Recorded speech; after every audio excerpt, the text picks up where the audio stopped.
नमोस्तु नमोस्तु नमोस्तु नमोस्तु। प्रणमोलोये शौत्रिकावर्ती अरहंताणम। प्रणमोलोये शौत्रिकावर्ती सिद्धाणम। प्रणमोलोये शौत्रिकावर्ती आयर्याणम। प्रणमोलोये शौत्रिकावर्ती उज्जायणम। प्रणमोलोये शौत्रिकावर्ती शवश्रावणम। ओमकार बिंदु संयुक्तम नित्यम ध्यायन्ति योगिना। कामदम मोक्षदम चैव ओंकाराय नमो नमः। मंगलम भगवान वीरो मंगलम गौतमो गणी। मंगलम कुंदकुंदार्यो जैन धर्मोस्तु मंगलम। सर्वमंगल मांगल्यम सर्व कल्याण कारकम। प्रधानम सर्वधर्माणम जैनम जयतु शासनम। नमः शमै शाराय स्वानुभूत्या चकाशते। चिस्वभावाय भावाय सर्वभावांतरच्छिदे। एगो में शाश्वतोपा ज्ञान दर्शन लखणो। शेषा में बाहिरा भावा सव्य संयोग लखणा। ओम श्री नमः सिद्धेभ्य नमः सिद्धेभ्य नमः सिद्धेभ्य। कुंदकुंद आचार्य देव द्वारा रचा हुआ ये समय सार जी परमागम शास्त्र है। उसमें ये जयसेन आचार्य भगवान की 320वीं गाथाओं पर अपनी चर्चा चल रही है। कल भी चर्चा चली थी। ये जो 320वीं गाथा है, ये 320वीं गाथा में जयसेन आचार्य देव ये कहना चाहते हैं कि आत्मा का स्वभाव मात्र जानना है। जानने के सिवा वो कुछ कर सकता नहीं है। उसका स्वभाव करना नहीं है, मात्र जानना है। वो कोई भी पदार्थ का करता नहीं, पर पदार्थ का तो करता नहीं। अपने में अपने परिणाम में होता हुआ विभाव का भी करता नहीं, और अपने ही परिणाम में होता हुआ स्वभाव पर्यायों का भी आत्मा करता नहीं। ऐसा अकर्ता स्वभावी आत्मा, ज्ञान स्वभावी आत्मा, ज्ञाता स्वभावी आत्मा, अकारक अवेदक स्वभावी आत्मा को ये 320 गाथा में जैसे आचार्य देव बता रहे हैं। परिणाम प्रति समय हो रहा है। अज्ञानी के परिणाम पर लक्ष्य से विभाव रूप हो रहा है, और ज्ञानी के परिणाम स्व लक्ष्य से स्वभाव पर्याय होती है। उस समय भी वो पर्याय का कर्ता भगवान आत्मा नहीं होता। भगवान आत्मा नित्य निरावरण अखंड एक शुद्ध चैतन्य परमात्मा होने से वो अकर्ता स्वभावी अनादि अनंत रहता है। अभोक्ता स्वभावी अनादि अनंत रहता है। उसका स्वभाव ही अकारक अवेदक और नित्य निरावरण स्वभाव है। ऐसा जो परमात्मा, ध्रुव परमात्मा, अखंड परमात्मा, चैतन्य परमात्मा, शाश्वत परमात्मा, वही मैं हूँ। ऐसा ये अपना स्वरूप दिखाने वाली ये बहुत सुंदर गाथा जयसेन आचार्य के द्वारा लिखी गई है। पूज्य गुरुदेव श्री ने 6 बार इसके ऊपर प्रवचन किए हैं। अमृतचंद्र आचार्य ने जो 320वीं गाथा लिखी है, उसमें भी उसने वहां कर्तापने का निषेध करके मात्र आत्मा जानने वाला है वही लिया है। मगर यहाँ जयसेन आचार्य की टीका में जयसेन आचार्य ने थोड़ी विशेष स्पष्टता ये गाथा में की है। अपन ने कल इसके बारे में बहुत सी चर्चा भी की थी। आज उसको वो गाथा को आगे बढ़ाते हैं।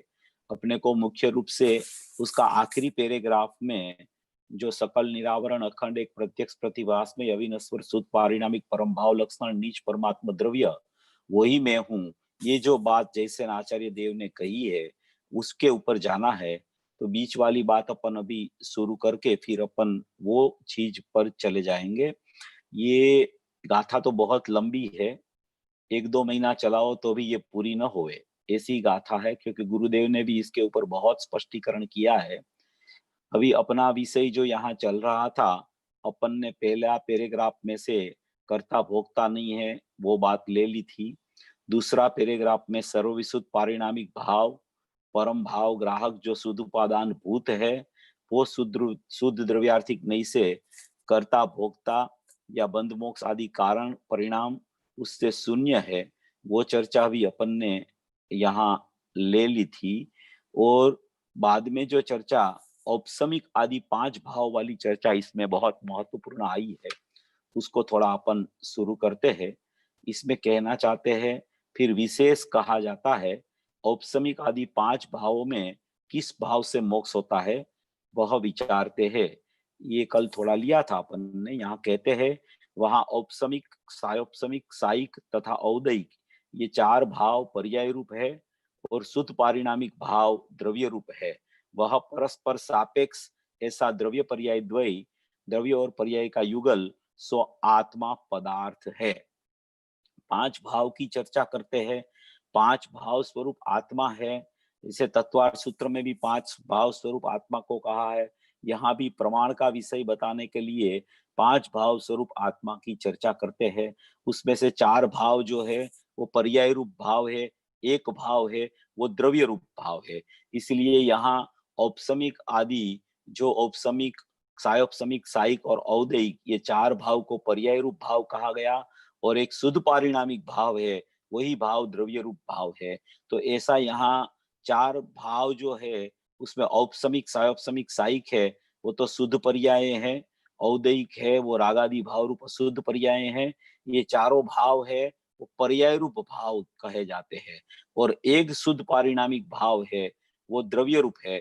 और द्रव्य पर्याय दोनों को साथ में देखे तो वो प्रमाण का विषय होता है, पदार्थ का विषय होता है, आत्म पदार्थ कहा जाता है। ये पदार्थ की सिद्धि पर से पृथक करने के लिए की जाती है। जो जीव देह मन वाणी में आरूढ़ होके परिणम रहा है, उसको पहले में पहले आचार्य भगवान बता रहे हैं कि पर में तो तेरा कुछ नहीं है, शरीर तेरा नहीं है, मन तेरा नहीं है, 5 इंद्रियां तेरी नहीं है, कर्म भी तेरे नहीं है। वहां से तू छूट के पहले तो प्रमाण का विषय जो 5 भाव स्वरूप आत्मा है, जो औपसमिक, सौपसमिक, सायिक, औदयिक 4 भाव पर्याय में चलते हैं और एक भाव जो शुद्ध पारिणामिक भाव है, वो त्रिकाली द्रव्य है। पहले में पहले तू प्रमाण का विषय में आ जा। वो प्रमाण का विषय में आके फिर तेरे को हेय उपादेय कैसे करना, विधि निषेध कैसे करना, तेरा शुद्ध जीवत्व में कैसे आना, ये तुझे हम अभी बता रहे हैं। मगर पहले में पहले जब तू ये इसके समझने का पुरुषार्थ कर, विचार का पुरुषार्थ कर, निर्णय की प्रक्रिया में आ, उससे पहले तू प्रमाण का द्रव्य में आ जा। जब तक तू प्रमाण का द्रव्य में नहीं आएगा, तब तक तो तेरा पर के साथ ही तेरी एकत्व बुद्धि चलती रहेगी। प्रमाण में आएगा तो द्रव्य पर्याय स्वरूप वस्तु है, ऐसा तुझे पता चलेगा। तो वहां ने वहां भेद ज्ञान की प्रक्रिया चलती है, वहां ने वहां अभेद स्वरूप भगवान आत्मा रहता है, वहां ने वहां मिथ्यात्व और राग द्वेष का अभाव होके सम्यकत्व और वितरागता प्रकट होती है। तो ये द्रव्य पर्याय स्वरूप वस्तु जो प्रमाण का विषय है, उसमें जो जीव आता है, फिर वहां से उसको आगे ले जाने के लिए ये चर्चा उठाई है कि वहां प्रथम तो जीवत्व, भव्यत्व और अभव्यत्व, ऐसे 3 प्रकार के पारिणामिक भाव में देखो, अभी प्रमाण का विषय में 4 पर्याय और एक त्रिकाली द्रव्य लिया। पर्याय के 4 भाव बताए, एक त्रिकाली द्रव्य का भाव बताया। तो ये 4 भाव भी जिसमें नहीं है, ऐसा एक शुद्ध परम परिणामिक भाव लक्षण वाला त्रिकाली द्रव्य है। वो त्रिकाली द्रव्य बताने के लिए यहाँ जीवत्व, भव्यत्व, अभव्यत्व की चर्चा की गई है, क्योंकि वो 4 पर्याय रूप भाव है, उसके लक्षण तो औपसमिक, सायोपसमिक, सायिक और औदयिक है। मगर यहाँ जो अभी जीवत्व, भव्यत्व, अभव्यत्व बता रहे हैं, वो तो पारिणामिक भाव वाला है। उसको क्या कहा जाता है? पारिणामिक भाव। देखो, एक तो 4 भाव पर्याय रूप भाव है और ये जो जीवत्व, भव्यत्व, अभव्यत्व है, वो पारिणामिक भाव है। ये पारिणामिक भाव है, वो भी प्रमाण का विषय में जाता है। वो 4 पर्याय और एक द्रव्य का भाव है, उसको साथ में देखो तो वो प्रमाण है। उसमें 4 भाव पर्याय रूप भाव को निकाल दो, फिर ये एक पारिणामिक भाव में आ जाओ। तो पारिणामिक भाव में आओ तो उसमें भी जीवत्व, भव्यत्व और अभव्यत्व, ऐसे 3 प्रकार होते हैं। वो 3 प्रकार में से जीवत्व क्या है, भव्यत्व क्या है, अभव्यत्व क्या है? तो भव्यत्व और अभव्यत्व है, वो तो जिसमें भव्यता प्रकट करने की लायकात है, तो पर्यायगत योग्यता को भव्यत्व कहा जाता है। और अभव्यत्व माने कि जिसको मोक्ष जाने की लायकात नहीं है, उसको अभव्यत्व कहा जाता है। तो ये भव्यत्व और अभव्यत्व है, वो तो पर्याय अपेक्षित धर्म है। पर्याय पर्याय स्वरूप योग्यता है, वो भी पर्याय स्वरूप योग्यता में जाता है। वो औपसमिक, सयोपसमिक, सायिक और औदैहिक भाव था, वो तो पर्याय का परिणमन की चर्चा थी। और ये पारिणामिक भाव में जीवत्व, भव्यत्व, अभव्यत्व जो कहा गया है, वहां भव्यत्व और अभव्यत्व है, वो तो यहाँ पर्यायगत योग्यता कही गई है, पर्याय अपेक्षित धर्म कहा गया है, इसलिए उसको पारिणामिक भाव में लिया गया है। इसलिए वो जैसे चार भाव त्रिकाली द्रव्य में नहीं है, ऐसे भव्यत्व अभव्यत्व की योग्यता जो होती है, पर्याय अपेक्षित धर्म कहा जाता है, वो भी सचमुच में अपने त्रिकाली द्रव्य में विद्यमान नहीं होता। इसलिए चार भाव को पहले निकाला, फिर पारिणामिक भाव में लाके जीवत्व, भव्यत्व, अभव्यत्व में लाए, फिर भव्यत्व और अभव्यत्व पर्याय अपेक्षित धर्म पर्यायगत योग्यता है, तो उसको निकाल के फिर जीवत्व में आ गए। तो ये जीवत्व भी सचमुच में देखो, पांच भाव स्वरूप आत्मा प्रमाण का विषय, वो प्रमाण का विषय में से आप चार पर्याय रूप भाव निकाल दो तो एक त्रिकाली द्रव्य रह गया, वो तो शुद्ध जीवत्व है। मगर पारिणामिक भाव का भेद में जीवत्व, भव्यत्व और अभव्यत्व तीन प्रकार डाले, वो चार पर्याय तो निकल गई, अभी जीवत्व, भव्यत्व, अभव्यत्व पारिणामिक भाव के भेद में डाले। देखो यहाँ कहते हैं, वहां प्रथम तो जीवत्व, भव्यत्व और अभव्यत्व ऐसे तीन प्रकार के पारिणामिक भावों में शुद्ध जीवत्व ऐसा जो शक्ति लक्षण पारिणामिक पणा, वह तो शुद्ध द्रव्यार्थिक नयाश्रित होने से निरावरण और शुद्ध पारिणामिक भाव ऐसी संज्ञा वाला जानना। देखो ये क्या कहते हैं, जीवत्व, भव्यत्व, अभव्यत्व, तो भव्यत्व अभव्यत्व पर्यायगत योग्यता में चला गया, अभी रह गया जीवत्व। तो अभी जीवत्व में से, जीवत्व में भी दो प्रकार है। ये देखो कितना सुरक्षित अपना शुद्ध जीवत्व है। पांच भाव स्वरूप आत्मा में से चार पर्याय रूप भाव, उससे जुदा शुद्ध जीवत्व। फिर पारिणामिक भाव का तीन भेद, जीवत्व, भव्यत्व, अभव्यत्व, उसमें भव्यत्व अभव्यत्व पर्याय की लायकात में चला गया, उसको निकाल के फिर जीवत्व में आ गए। तो ये जीवत्व भी उपादेयभूत तत्व नहीं है, वो दृष्टि का विषय नहीं है। वो जीवत्व में भी दो प्रकार है। वो जीवत्व में दो भेद कौन से है, तो कि एक है शुद्ध जीवत्व और एक है अशुद्ध जीवत्व। दो प्रकार जीवत्व में पड़ते हैं। पांच भाव में तो चार प्रकार की पर्याय निकल गई, फिर पारिणामिक भाव में आए तो जीवत्व, भव्यत्व, अभव्यत्व आया, फिर उसमें भव्यत्व अभव्यत्व पर्याय की योग्यता में चला गया, फिर जीवत्व बच गया। तो ये जीवत्व बच गया, ये जीवत्व में भी दो भेद, वो जीवत्व उपाधि नहीं है, वो जीवत्व भी प्रमाण का विषय है। देखो प्रमाण में से निकालते निकालते निकालते निकालते अपने को सुधने का विषय की तरफ ले जा रहे हैं आचार्य भगवान। देखो ये क्या कहते हैं फिर, जीवत्व, तो जीवत्व में भी दो प्रकार, एक शुद्ध जीवत्व और एक अशुद्ध जीवत्व। शुद्ध जीवत्व जो है वो दृष्टि का विषय है, वो त्रिकाल है। और जो अशुद्ध जीवत्व है वो 10 प्राण से जो जीव जीता है, पांच इंद्री, मन, वचन, काय, स्वाच और आयुष, ऐसे 10 प्राण रूप जो भाव है उसको अशुद्ध जीवत्व बोला जाता है। और वो अशुद्ध जीवत्व और जीवत्व में दूसरा प्रकार है शुद्ध जीवत्व। तो शुद्ध जीवत्व है वो दृष्टि का विषय है, माने कि ये शुद्धात्मा जो है वो सबको बात करके करके करके करके पहले में पहले तो जीव बाहर से निकल के अपना प्रमाण का द्रव्य में आता है, द्रव्य पर्याय स्वरूप वस्तु में, द्रव्य पर्याय स्वरूप वस्तु में आता है। फिर द्रव्य पर्याय स्वरूप वस्तु को अगर उपादेय मान ले तो उसको आत्म अनुभूति नहीं होती, इसलिए वो पर्याय का निषेध करके अपने द्रव्य में आता है, पारिणामिक भाव में आता है कि ये चार प्रकार की पर्याय तो मेरे में है ही नहीं, क्योंकि उसमें उत्पाद व्यय है, उसमें परिणमन है, उसमें एक पर्याय तो औदैहिक भाव है, बाकी की सम्यक पर्याय तो अभी मुझे प्रकट भी नहीं हुई है। मगर वो प्रकट करने के लिए भी औदैहिक भाव का निषेध करके वो शुद्ध जीवत्व परम पारिणामिक भाव की तरफ जाता है। तो बीच में वहां जीवत्व, भव्यत्व, अभव्यत्व भी उसको ख्याल में आता है कि ये भव्यत्व और अभव्यत्व पर्यायगत योग्यता, पर्याय अपेक्षित धर्म है। और जीवत्व स्वभाव जो है उसमें जीवत्व में भी दो भेद है, एक शुद्ध जीवत्व और एक अशुद्ध जीवत्व। तो अशुद्ध जीवत्व जो कहा गया है वो पांच इंद्रिय रूप, जो पांच इंद्रिय का परिणमन, मन, वचन, काया के योग और स्वाच और आयुष्य, ऐसे 10 प्राण रूप जो जीव है उसको अशुद्ध जीवत्व कहा जाता है। क्यों अशुद्ध जीवत्व कहा जाता है? क्योंकि वो सब निकल जाने वाले भाव है। पर्याय में भव्यत्व अभव्यत्व है, उसको क्यों यहाँ शुद्ध जीवत्व में नहीं लिया, अशुद्ध पारिणामिक भाव में भी क्यों तीनों को डाल दिया? क्योंकि भव्यत्व में जब भव्यत्व प्रकट हो जाता है तो उसकी योग्यता पूर्ण हो जाती है। तो भव्यत्व नाम का कोई गुण नहीं है। भव्यत्व शक्ति कही जाए तो भी वो पर्याय में प्रकट होने वाली शक्ति की व्यक्ति है। वो पर्याय की शक्ति में से पर्याय की व्यक्ति प्रकट होती है, उसका नाम भव्यत्व कहा जाता है। और अभव्यत्व तो माने कि उसकी लायकात ही नहीं है भविपना प्रकट करने की, इसलिए वो अभव्यत्व कहा गया।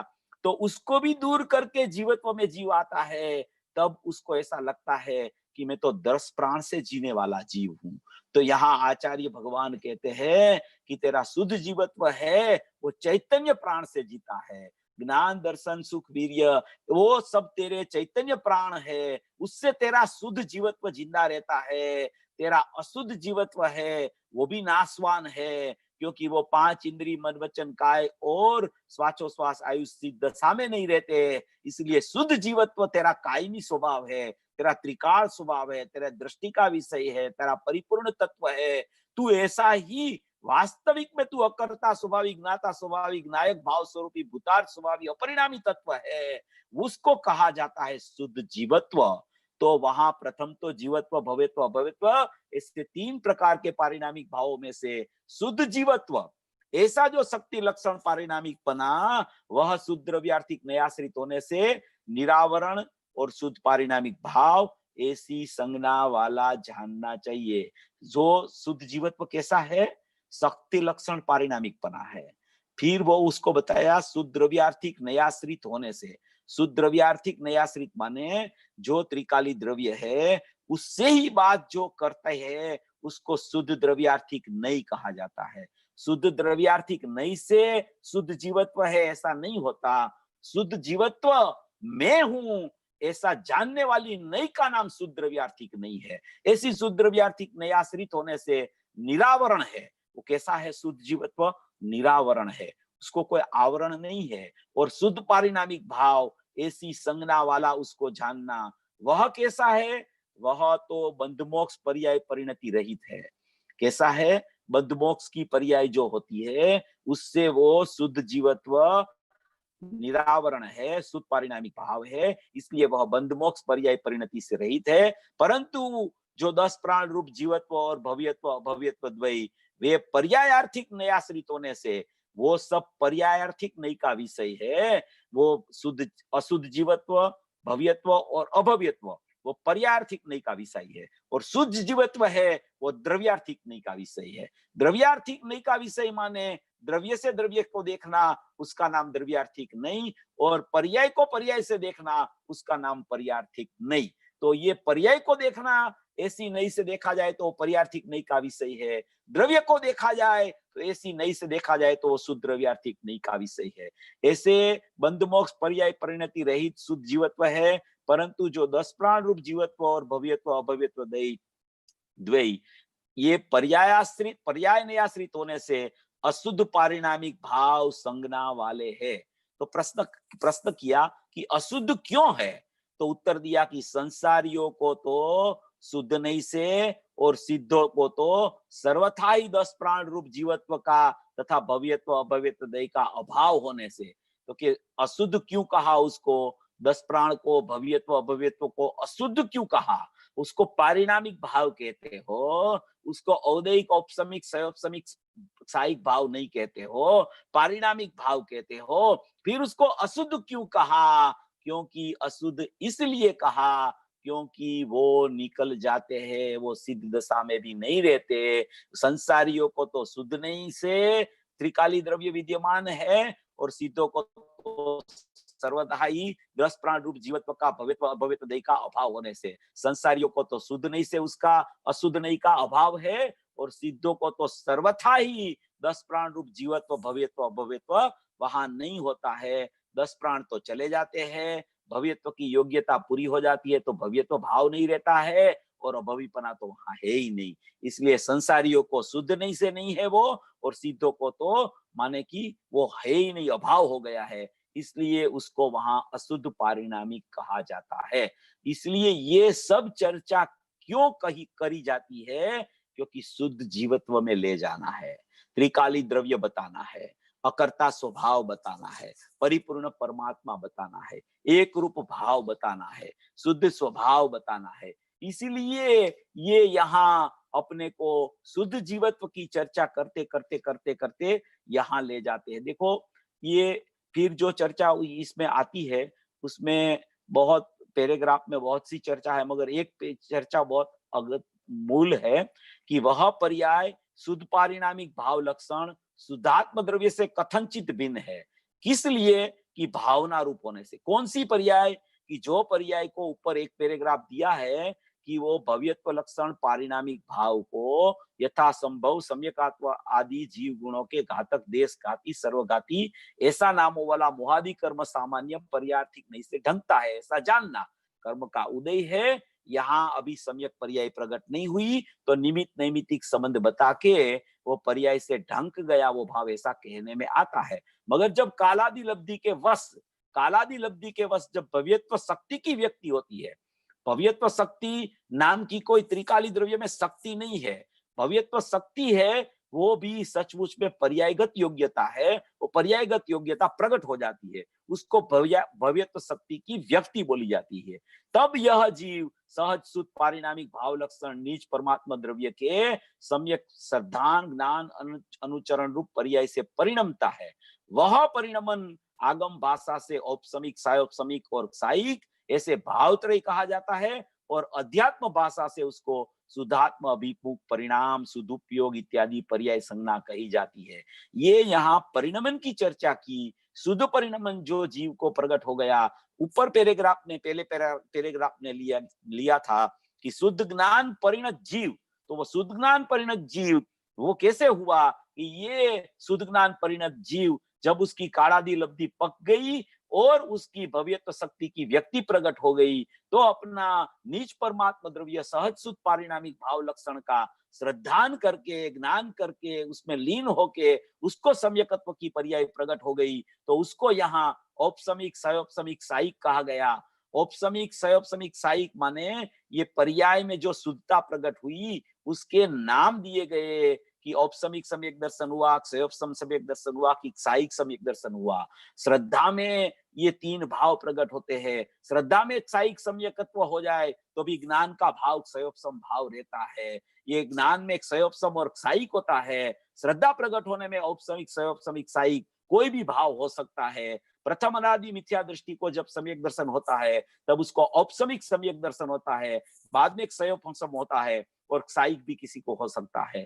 तो ये संकित के भेद बताए, वहां भी ज्ञान का परिणमन तो सयोपसम ज्ञान रूप सम्यक सयोपसम ज्ञान रूप रहता है, तो इसलिए उसको यहाँ ऐसे भावत्रय कहा गया। अध्यात्म भाषा से शुद्धात्म अभिमुख परिणाम सुदुपयोग इत्यादि पर्याय संज्ञा कही गई, ऐसे उसको सुदुपयोग भी कहा जाए और शुद्धात्म अभिमुख परिणाम भी कहा जाए। वो शुद्धात्म अभिमुख परिणाम और सुदुपयोग क्यों कहा?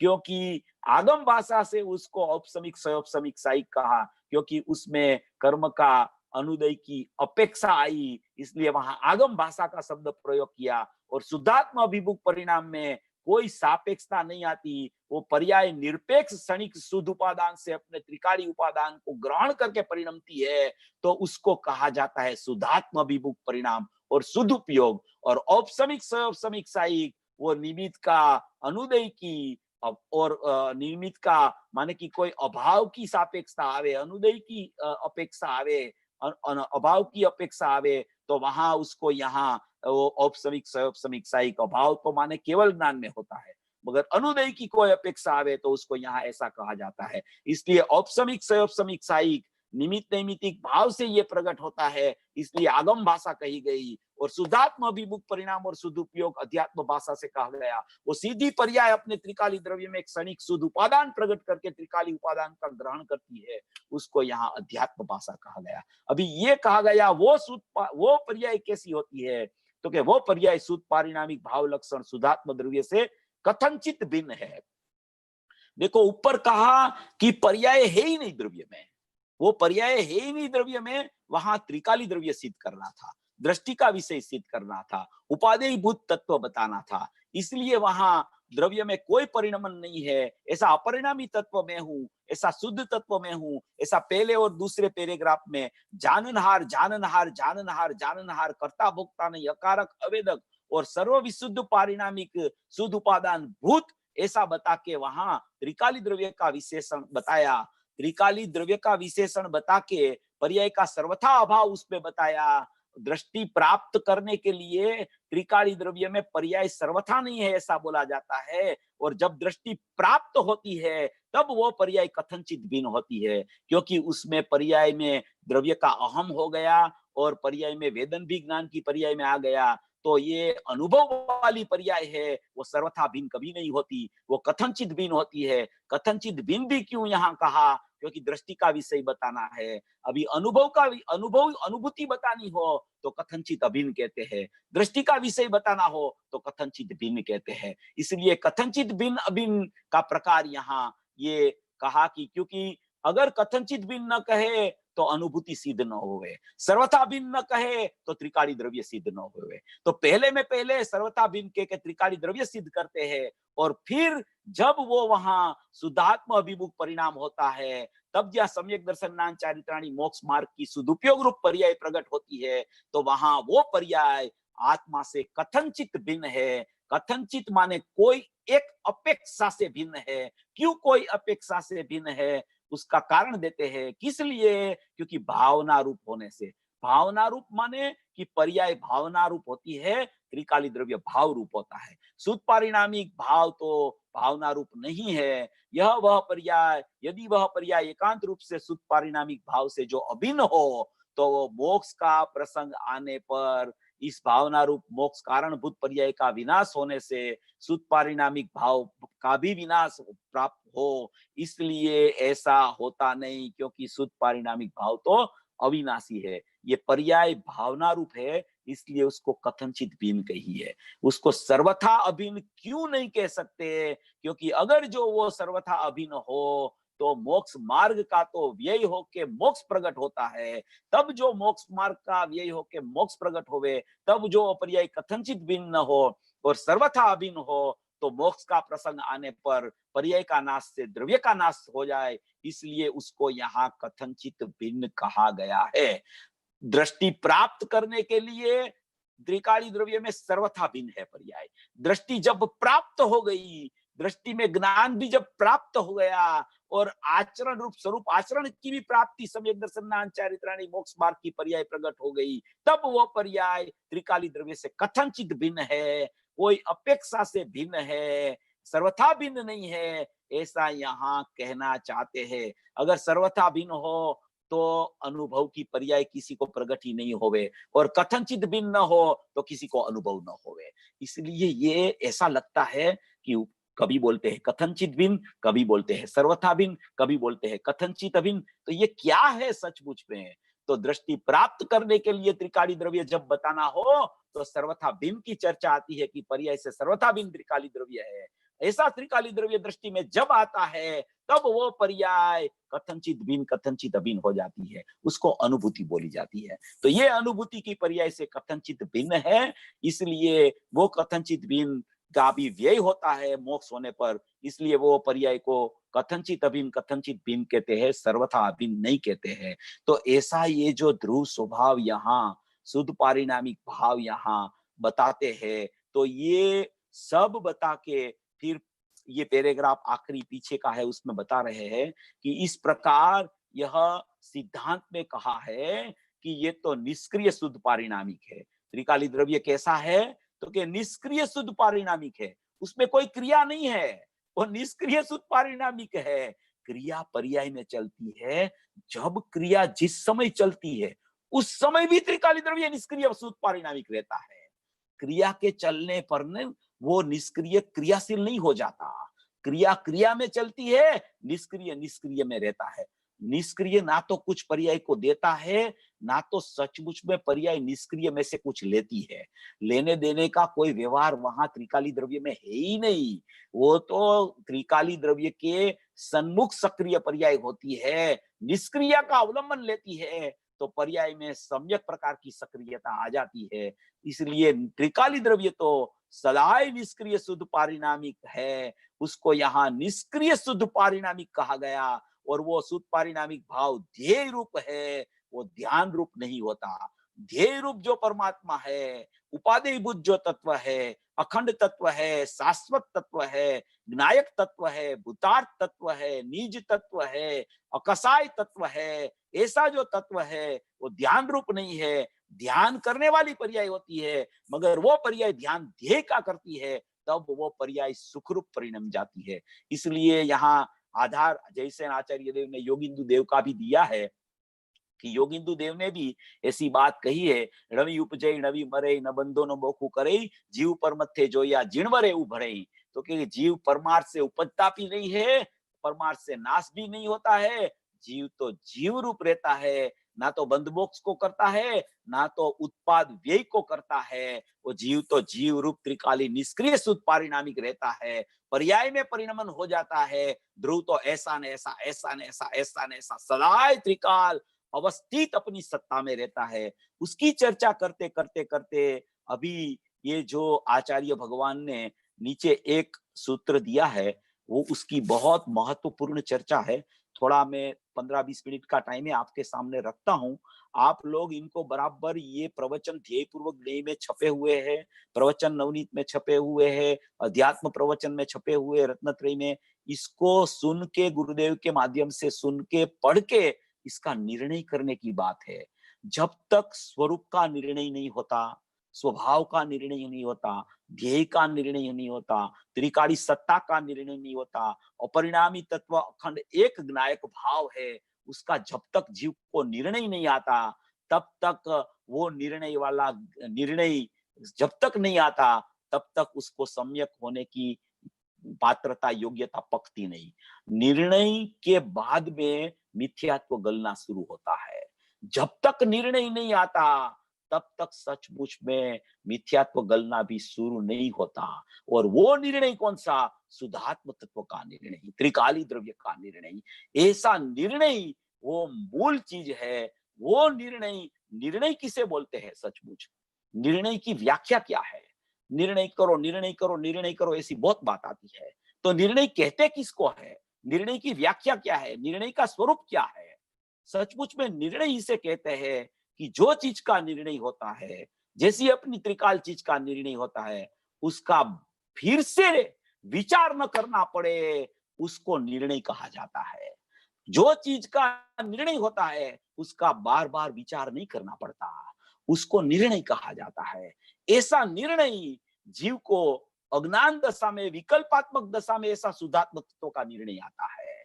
ऐसा जिसको निर्णय आता है, वो निर्णय में सचमुच में बार बार बार बार बार बार उसकी दशा में वो ध्रुव की ही धारा चलने लगती है। वो भले उसको सम्यक न हुआ हो, मगर विकल्पात्मक दशा में भी उसका वलन का वेग, माने कि पर्याय से फिर जाता है। और त्रिकाली द्रव्य की ही उसकी निर्णय की भूमिका आई, तो वहां ही वलन उसका बार बार बार बार बार चलता रहता है। क्योंकि वो निर्णय किया है ना उसने, वो निर्णय द्रव्य गुण पर्याय को विचार करके, निश्चय व्यवहार को विचार करके, माने कि निमित्त उपादान को विचार करके, स्वद्रव्य को विचार करके उसने स्वद्रव्य का, स्वतत्व का, त्रिकाली द्रव्य का निर्णय किया है।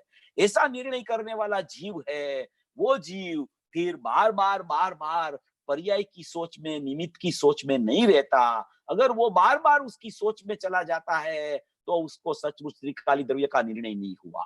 वो निर्णय होने वाला जीव है, वो फिर से उसको सोचता भी नहीं, मगर निर्णय की धारा उसकी आगे बढ़ती है। और आगे बढ़ते बढ़ते बढ़ते बढ़ते कोई ऐसा काल आ जाता है कि उसको, माने कि अपूर्व निर्णय का काल में सविकल स्वसंवेदन आके निर्विकल स्वसंवेदन की भूमिका वो जीव को आ जाती है।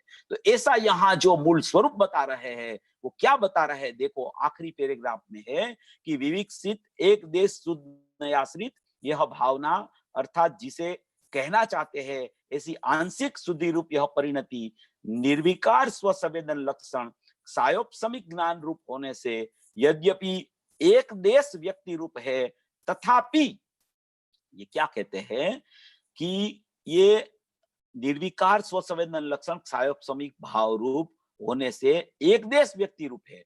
चाहे मोक्ष भी प्रकट हुए ने तो भी वो अंश व्यक्ति रूप है, वो अंश कहा जाता है। अंशी नहीं है, वो केवल ज्ञान अंशी नहीं है, वो अंश है। इसलिए वो अंश पर ही विचार चले, अंश की ही दृष्टि रहे, उसको प्रकट करने की ही दृष्टि रहे। प्रकट करने का भाव जरूर रहता है, मगर वो प्रकट कैसे होती है ये बता रहे हैं यहाँ। देखो, वो यद्यपि एक देश व्यक्ति रूप है, तथापि तथापि करके वो जो बताया है, ध्याता पुरुष ऐसा भाता है कि जो सकल निरावरण माने वो द्रव्य का विशेषण बता रहे हैं हम। सकल निरावरण माने कि कोई भी उसको आवरण नहीं होता। आवरण तो नहीं होता, आवरण की अपेक्षा तो नहीं होती, मगर सकल निरावरण जो ध्रुव तत्व है, ज्ञायक तत्व है, शुद्ध तत्व है, अभेद अखंड तत्व है, उसको तो आवरण का अभाव की भी अपेक्षा नहीं होती कि ये आवरण मेरे में है और ये आवरण का अभाव हो जाए। ऐसा आवरण की तो अपेक्षा नहीं, मगर आवरण के अभाव की भी अपेक्षा नहीं होती। उसको सचमुच में सकल निरावरण बोला जाता है। ये सकल निरावरण अपना ज्ञायक देव है, वो सकल निरावरण है, वो ध्रुव परमात्मा है, सकल निरावरण है, वो चैतन्य वस्तु है। ऐसा सकल निरावरण अपना परमात्मा है, वो सकल निरावरण है, क्योंकि उसमें कोई आवरण नहीं है। आवरण का अभाव की भी सापेक्षता उसको लगती नहीं है। इसलिए ध्याता पुरुष क्या भावना करता है, ध्याता पुरुष जो भावना करता है वही अज्ञान दशा में अज्ञानी को भावना करनी चाहिए कि मैं कैसा हूं, मेरा स्वरूप कैसा है, मेरी शाश्वतता कैसी है, मेरी त्रिकालता कैसी है, मेरी परिपूर्णता कैसी है, मेरी अभेद और अखंडता कैसी है, कि मैं तो सकल निरावरण हूं, मेरे में कोई आवरण है ही नहीं।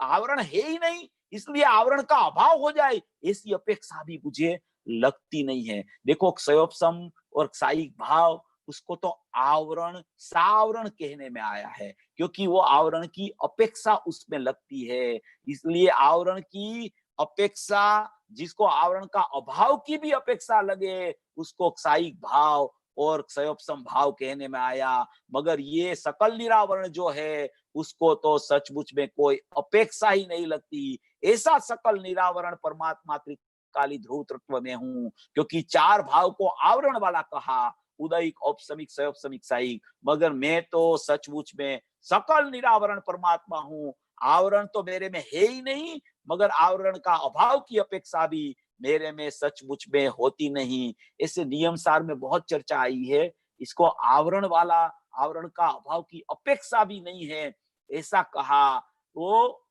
ऐसा कहना चाहते हैं कि ये सकल निरावरण तत्व ध्रुव ऐसा अखंड बच गया है तेरे पास। वो सकल निरावरण है, अखंड है, जिसमें कोई पर्याय का खंड नहीं है, पर्याय का कोई खंड ही नहीं है उसमें। अरे, मोक्ष मार्ग की पर्याय को तो छोड़ो, केवल ज्ञान की पर्याय परिपूर्ण शुद्ध हो जावे, उसका भी खंड है। वो सचमुच में सकल निरावरण अखंड में नहीं होता, और वो एक है, सकल निरावरण अखंड एक। वो एक में कोई अनेकता नहीं होती, कोई पर्याय भाव नहीं होते, वो सदाई सकल निरावरण अखंड एक रहता है। और वो सकल निरावरण अखंड एक और प्रत्यक्ष प्रतिभासमयी है। ये प्रत्यक्ष प्रतिभासमयी का बोल है, वो बहुत मार्मिक बोल है, वो बहुत प्रयोजनभूत बोल है। पूज्य गुरुदेव श्री ने ये 20-8-70 के प्रवचन में बहुत अच्छी तरह से ये प्रत्यक्ष प्रतिभासमयी का माने कि स्वरूप स्पष्ट किया है। प्रत्यक्ष प्रतिभासमयी जो कहा गया, वो त्रिकाली द्रव्य को प्रत्यक्ष प्रतिभासमयी कहा गया। ज्ञान की पर्याय में पर का प्रतिभास होता है, स्व का प्रतिभास होता है। ऐसी ज्ञान की पर्याय की चर्चा है ही नहीं यहाँ। ये तो स्वरूप ही प्रत्यक्ष प्रतिभासमयी है, अपना ग्राहक भाव ही प्रत्यक्ष प्रतिभासमयी है। वो जो सकल निरावरण अखंड एक प्रत्यक्ष प्रतिभासमयी, वो प्रत्यक्ष प्रतिभासमयी है। तो प्रत्यक्ष में भास होता है उसको ध्रुव का, प्रत्यक्ष में भास ध्रुव का है, ध्रुव में ध्रुव का भास है। वहां कोई क्रिया की बात नहीं है, माने कि एक ध्रुव स्वभाव है और एक ध्रुव है वो शक्ति है। वो शक्ति है, वो अनंत गुणात्मक है, और स्वभाव है वो त्रिकाल उपयोग, त्रिकाल दर्शन, ज्ञान दर्शन का उपयोग है।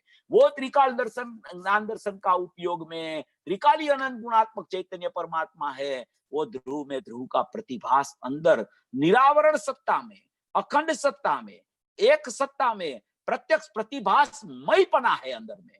वो प्रत्यक्ष प्रतिभासमयी त्रिकाली द्रव्य है। वो प्रतिभास कोई पर का होता है कि पर्याय में कोई स्व का प्रतिभास होता है, ऐसी पर्याय की चर्चा ही नहीं है। ये प्रत्यक्ष प्रतिभासमय द्रव्य दिखाना है यहाँ। वो प्रत्यक्ष प्रतिभासमय द्रव्य दिखा के यहाँ प्रत्यक्ष प्रतिभासमय त्रिकाली द्रव्य की सत्ता यहाँ सिद्ध करनी है। ऐसा पूज्य गुरुदेव श्री ने फरमाया है कि ये जो प्रत्यक्ष प्रतिभासमय है, वो जैसे कि त्रिकाली दृष्टि में जैसे कि चीज नहीं आ गई हो प्रत्यक्ष त्रिकाली दृष्टि में। त्रिकाली दृष्टि माने ध्रुव दृष्टि, ध्रुव दृष्टि में ध्रुव चैतन्यपना आ गया हो, ऐसी एक अंदर में सत्ता प्रतिभासमय रूप पड़ी है।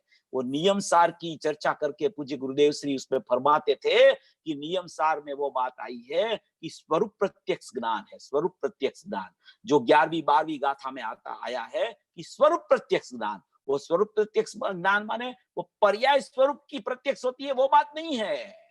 पर्याय की तो चर्चा ही नहीं इसमें। सकल निरावरण अखंड एक प्रत्यक्ष प्रतिभासमय अविनश्वर शुद्ध पारिणामिक परम भाव लक्षण नीच परमात्मा द्रव्य, वो त्रिकाली द्रव्य के विशेषण है। तो वो प्रत्यक्ष प्रतिभासमय माने कि स्वरूप प्रत्यक्ष है।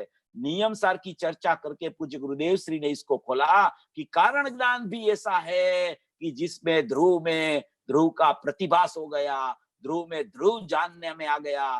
ध्रुव एक त्रिकाली द्रव्य है, वो शक्ति अनंत गुणात्मक शक्ति रूप स्वभाव है, और उसके साथ में ही एक जो ध्रुव विशेष रहता है, वो कारण स्वभाव ज्ञान है। वो कारण स्वभाव ज्ञान में कारण त्रिकाली द्रव्य निज कारण त्रिकाली द्रव्य अनंत गुणात्मक है। वो प्रत्यक्ष प्रतिभासमय पूरी अंदर में सत्ता ऐसी है। जब वो पर्याय में सुख रूप सम्यक रूप परिणमन होता है, तब ऐसा द्रव्य उसकी दृष्टि में आता है। सकल निरावरण अखंड एक प्रत्यक्ष प्रतिभासमय, तो प्रत्यक्ष प्रतिभासमय द्रव्य उसकी दृष्टि में वर्तमान पर्याय में क्रियाशील पर्याय में आया, तो उसको पता चल गया कि अंदर में ऐसा मेरा स्वभाव प्रत्यक्ष प्रतिभासमय ध्रुव को जानता ही रहता है, ऐसा उसको ख्याल में आता है। पर्याय में वो ख्याल में आता है, वो वर्तमान पर्याय का स्व संवेदन है। और ख्याल रूप जो वस्तु है वो प्रत्यक्ष प्रतिभासमय सत्ता है। वो उसमें प्रत्यक्ष की बात करके पूज्य गुरुदेव श्री ने अलिंग ग्रहण का छठा बोल की प्रत्यक्ष बनाता है, उसकी भी चर्चा की है। स्वयं विश्व प्रकाशमान स्व संवेदनमय प्रकाश शक्ति की भी चर्चा की है। ऐसी ऐसी बहुत चर्चा पूज्य गुरुदेव श्री ने ये प्रत्यक्ष प्रतिभासमय पे की है। जब पूज्य गुरुदेव श्री को भावनगर में बुखार आया था, तब पूज्य गुरुदेव श्री ने 13 दधा का बोल बनाया था। 13 द, ध्रुव धाम का, ध्येय का, ध्यान की, धक्ति धुनी धीरज से दखाने वाला, धर्म का धारक धर्मी धन्य है। 13 ध, उसमें पूरी ध्रुव की ही चर्चा। ध्रुव धाम का, ध्यान का, ध्येय का, ध्यान का, ध्येय की, धक्ति धुनी धीरज से दखाने वाला, धर्म का धर्मी धारक धर्मी धन्य है। ऐसी चर्चा पूज्य गुरुदेव श्री ने, ये 13 बोल पूज्य गुरुदेव श्री ने भावनगर में, उसको बुखार आया, प्रवचन बन रहा, तब ये 13 बोल बनाया था। ऐसी ध्रुव की धूल जीव को सचमुच में लगनी चाहिए। ये पूरी गाथा है, वो ध्रुव को बताने वाली गाथा है, त्रिकाली द्रव्य को बताने वाली गाथा है। इसलिए यहाँ बताया कि ये सकल निरावरण अखंड एक प्रत्यक्ष प्रतिभासमय अविनश्वर शुद्ध पारिणामिक परम भाव लक्षण निज परमात्म द्रव्य वही मैं हूं, परंतु ध्याता पुरुष ऐसा नहीं भाता कि खंड ज्ञान रूप में हूं। खंड ज्ञान रूप में हूं माने वो खंड ज्ञान, वो भाव इंद्री वाला खंड ज्ञान नहीं। वो ध्याता पुरुष ऐसा भाता है कि वो खंड ज्ञान माने कि अतीन्द्रिय ज्ञान जो मेरे को प्रकट हुआ पर्याय में, वो अतीन्द्रिय ज्ञान उस रूप में नहीं हूं। मैं तो अखंड निरावरण प्रत्यक्ष प्रतिभासमय सकल निरावरण अखंड एक ध्रुव चैतन्य परमात्मा हूं। ऐसी ये अंदर की प्रतिभासमय की चर्चा नियम सार की तीसरी गाथा में शुद्ध ज्ञान चेतना करके की है, 7वीं गाथा में कारण परमात्मा करके की है, 9वीं गाथा में कारण शुद्ध जीव करके की है, 10वीं गाथा में चैतन्य अनुविधायी परिणाम करके की है, 11वीं गाथा में स्वरूप प्रत्यक्ष ज्ञान करके की है, 13वीं गाथा में कारण दृष्टि करके की है, और 15वीं गाथा में पूजित पंचम भाव की परिणति कारण शुद्ध पर्याय करके की है। इसका उल्लेख भी पूज्य गुरुदेव श्री ने ये प्रवचनों में सब 320 गाथा के प्रवचन में किया है। इसलिए ये विषय बहुत प्रयोजनभूत है।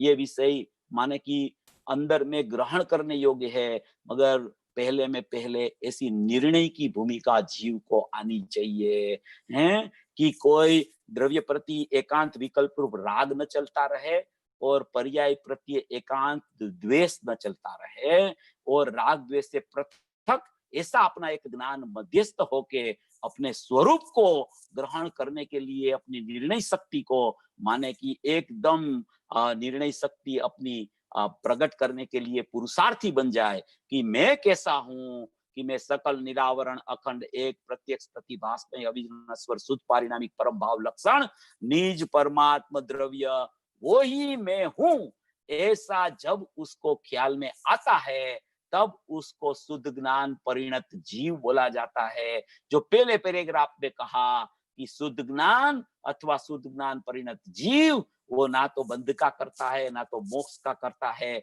मात्र जानता है, मात्र जानता है, मात्र जानता है, मात्र जानना मेरा काम है। वो जानने के अलावा जीव सचमुच में कुछ कर ही नहीं सकता है।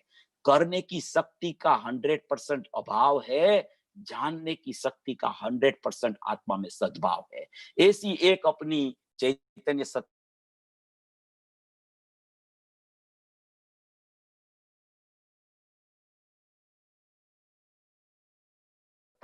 अनादि अनंत अपने सर अपना स्वरूप का निर्णय करे और ऐसा ही स्वरूप है, ऐसा मेरा ज्ञान श्रद्धा में आ जाए, ऐसी भावना, ऐसी मंगल भावना।